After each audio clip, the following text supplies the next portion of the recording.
আসসালামু আলাইকুম ওরহমতুল্লাহি ওয়া আজকে ইনশাল্লাহ আমরা তাওরাত এবং ইনজিল নিয়ে আলোচনা করব।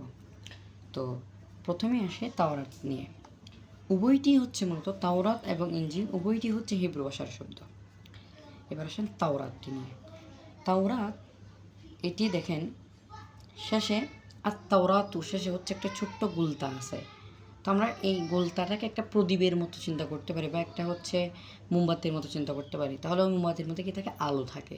তাহলে আমরা এর মাধ্যমে মনে রাখতে পারি যে কি তাওরাত হচ্ছে, তাওরাতের বাংলা অর্থ হচ্ছে আলোক ধারা।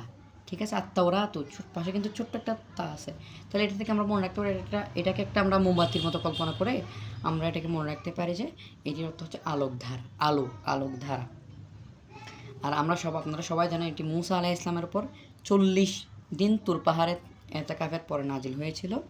এবং আরেকটা বিষয় দেখেন, মুসা আলাইহিস ইসলাম কিন্তু খুব গরম মানুষ ছিলেন, তিনি খুবই গরম ছিলেন।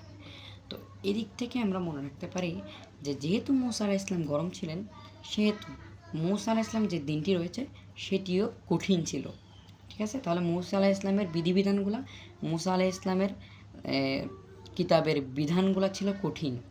যে মুসা আলাইহিস সালাম যেহেতু রাগী ছিলেন বেশি, আমরা এটা দিয়ে মনে রাখতে পারবো। এবং এটি হচ্ছে কাঠ বা পাথরের উপর লেখা হয়েছিল, এটি কাঠ বা পাথরের উপর লেখা হয়েছিল। এবার আসেন আল ইনজিল। ইনজিলটিও হিব্রু ভাষার শব্দ, হিব্রু ভাষার শব্দ।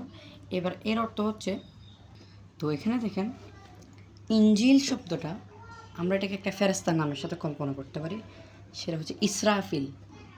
ইসরাফিল আর ইনজিল একটু ইসরাফিল ইনজিল টাইপটা একটু সেম না? তবে ইনজিলটা একটু কীরকম না, ফেরেশতা ফেরেশতা লাগে। ঠিক আছে? তো আমরা এখান থেকে মনে রাখতে পারি যে ইনজিল অর্থ হচ্ছে স্বর্গীয় দূত। হ্যাঁ, ওই আমরা ইসরাফিল শেষে লাম আছে, ইনজিল লাম আছে। তো আমরা এর ক্ষেত্রে মনে রাখতে পারি এটা অর্থ হচ্ছে স্বর্গীয় দূত। এবং যেহেতু তাওরাতের বিধিবিধানগুলো কঠিন, তাহলে ইনজিলের বিধিবিধান হচ্ছে খুবই সহজ, বিধানগুলো খুবই সহজ। এবং এটি হচ্ছে মুসা আলাইহিস সালামের উপর এক দফাই নাজিল হয়েছিল।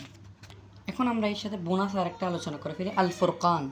এই ফুরকানটি হচ্ছে কোরআনকে ফুরকান বলা হয় মূলত। এটা হচ্ছে ফারাকা ইয়াফরুকু বা আল ফারকু থেকে পাওয়া নাসারা ছিল। তো এর উদ্দেশ্য কী কী হতে পারে? এক নাম্বার, ফুরকান মানে হচ্ছে রসুল সত্য মিথ্যা পার্থক্যকারী। তো নবী রসুলের মুআজিজা কী করতো? সত্য মিথ্যাকে পার্থক্য করতো। তাই আমরা বলতে পারি যে আল ফুরকান মানে নবী রসুলের মুআজিজা।